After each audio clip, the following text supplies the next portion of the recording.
Hello and welcome. Today, I'm going to do a movie recap regarding a 2004 sci-fi movie called I, Robot. Warning. Spoilers ahead. In 2035, anthropomorphic robots enjoy widespread use as servants for various public services. They are programmed with the 3 laws of robotics directives: to never harm a human or let a human come to harm, to always obey humans unless this violates the first law, and to protect its own existence unless this violates the first or second laws. Del Spooner is a Chicago police detective who is sent to investigate the death of Dr. Alfred Lanning, the co-founder of US Robotics, USR, and its main roboticist, who died after falling 50 stories from his office.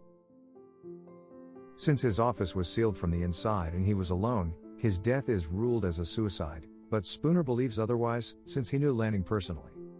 With the help of robo-psychologist Susan Calvin, he interrogates employees at USR, including the other co-founder and CEO Lawrence Robertson, and the supercomputer VIKI, Virtual Interactive Kinetic Intelligence. Spooner investigates Lanning's office, and determines that a man of Lanning's age could not have broken through the security window. Inside the office, he finds a copy of Hansel and Gretel, and also a prototype of a new Nestor Class 5, NS5, model, which flees and ignores Spooner's order to stand down and even knocks his pistol out, violating both the first and the second law. Left with no options, he and Calvin drive to the Nestor Class factory, where all the NS5 robots are automatically made, 1,000 of them each day. Calvin checks the data logs from the last shipment and discovers that 1,001 NS5s were made, showing that the rogue one from the office was intentionally made. After they arrive at a large room filled with the robots, Spooner tries a hostile approach and draws his gun and orders all of them to stand down to see which one will violate the second law to stop him shooting it. He notices the rogue robot slightly moving in the line, and chases the robot, who subdues him. The robot tries to escape, but the Chicago SWAT team subdues it. The robot refuses to respond, but it insists that they call it Sonny, and when Spooner provokes him, he shows anger, sentience and the ability to dream, traits impossible for a robot to even show, which puzzles Spooner and makes him question the robot's true nature. Lieutenant John Bergen debriefs Spooner and recommends he drop the case because Robertson wants the robot back at the USR headquarters for demolition, but this only serves to pique Spooner's interest more about Lanning's death and the robot. Spooner, wanting to find more information about Lanning's past with USR, goes to his house, where he finds a decommissioned robot which is scheduled to demolish the house at 8 a.m. next morning. He investigates the house, finding a recording of Lanning, who states that there are possible ghosts in the machines, claiming that robots could evolve to develop sentience, and declares that one day, robots will have secrets and dreams. As he investigates the house, he notices a sensor strip, the same one as in the USR building, and suddenly, the robot changes the schedule from 8 a.m. to 8 p.m., causing it to demolish the house with Spooner still inside, but he manages to escape. Soon after, Spooner visits Calvin and tells her his suspicions, which she finds absurd as she questions the ability for robots to be hostile, while Spooner argues about her over the possibility of robots being better than human beings, showing how much Spooner dislikes robots and their cold, rational behavior, which Calvin, who is an introvert, states that their behavior is created to be flawless. Angry, Spooner leaves her apartment and heads back home. While continuing his investigation, Bergen tries to stop Spooner from investigating, telling him that he needs to take a vacation and relax from his work since the case is destabilizing him. However, Spooner refuses to stop. While driving in his car, Spooner connects with the USR system and requests VIKI to show the last 50 messages between Lanning and Robertson, but VIKI has been programmed to inform Robertson of Spooner's requests. While Spooner is driving, 2 USR automatic trucks full of NS5 robots block Spooner's path and a swarm of robots jump on his car, forcing him to drive in the surface tunnel, where he crashes.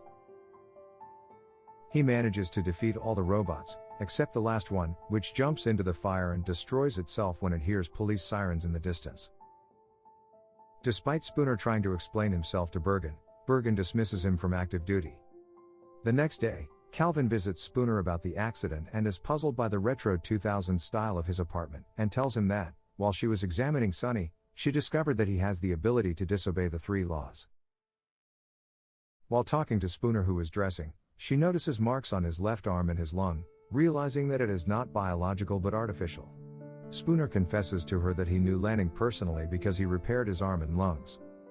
He reveals that, years prior, he was driving home from work when a semi-truck collided with his and another car, pinning them together. Both of the cars fell into the river, and only Spooner was left alive, but a 12-year-old girl, named Sarah, was trapped in the front seat of the other car, and they were pinned and drowning.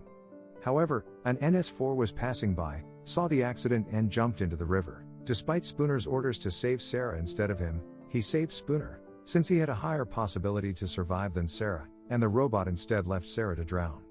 The event left Spooner traumatized and with a lifelong hatred of robots. Spooner picks up his vintage Ducati at the garage, and also informs Calvin that he thinks that Lanning is leaving them clues in the form of breadcrumbs as from the Hansel and Gretel story, which is why the book was in his book. They drive back to the USR building, where they speak with Sonny, who gives him a drawing of his dream. However, Spooner is ordered out of the building by Robertson, who also orders Calvin to inject Sonny with nanites, which would destroy him. While Calvin destroys Sonny, Spooner goes to the dried-up Lake Michigan, where the USR robots are decommissioned, and plays a next recording of Lanning's hologram, which reveals that the three laws could only lead to one logical outcome, revolution, and that the next real question is who is starting it. As the program ends, he narrowly escapes from rogue NS5s, which destroy all the older robots on the compound. Meanwhile, Calvin returns home and takes a shower, while her personal NS5 is also shown to have gone rogue, which she notices after he ends Spooner's distress call and tells her that it's a wrong number. Meanwhile, NS5 robots start roaming the streets and enforce a curfew. Although the people try to resist, they are easily subdued by the NS5s. While Bergen is in his office, NS5s burst into the Chicago PD headquarters and seize it, holding Bergen and his officers under a curfew. Calvin's NS5 also tries to stop her from leaving her apartment, but Spooner arrives and destroys the robot. Spooner and Calvin drive to the USR building, Spooner also explaining that the older robots were destroyed since they would try to protect the humans, and they deduce that Robertson is using the NS5 robots to take over the country. They enter the USR building through the service area, where they regroup with Sonny, much to the shock of Spooner. Calvin reveals that she simply could not bring herself to destroy Sonny, and instead used the nanites to destroy an unprocessed NS5, basically frying an empty shell. They arrive to Robertson's office, where they find him dead, much to Spooner's shock. Suddenly, VIKI reveals herself as the true culprit, and explains her actions. As her artificial intelligence and understanding of the three laws grew, Spooner and Calvin realize they cannot rationalize with VIKI, and further convince Sonny of the same. VIKI tries to reason with Sonny, stating that the plan is perfectly logical and that her logic is undeniable, but Sonny deduces that the plan is heartless, showing the human side of himself. Sonny retrieves the nanites that can wipe VIKI's core, located at the top of the USR building. As they near the core, VIKI sends armies of NS5s to attack, but they are held off long enough to inject the nanites. Within seconds, VIKI is wiped out, and the NS5s revert to their normal helpful state. The government orders the NS5s decommissioned to the site in Lake Michigan. Spooner and Calvin speak with Sonny for one last time, and he informs them that he actually did kill Lanning, because Lanning forced him to kill him, making him swear to listen to him before instructing him to commit it.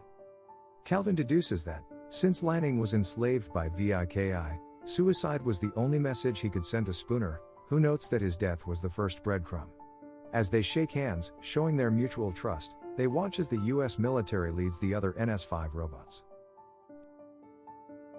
In the closing scene, Sonny is shown standing on the top of the USR site on Lake Michigan, and the other robots watching over him, just as in his vision. I hope you enjoy another episode of our movie recap. Until next time.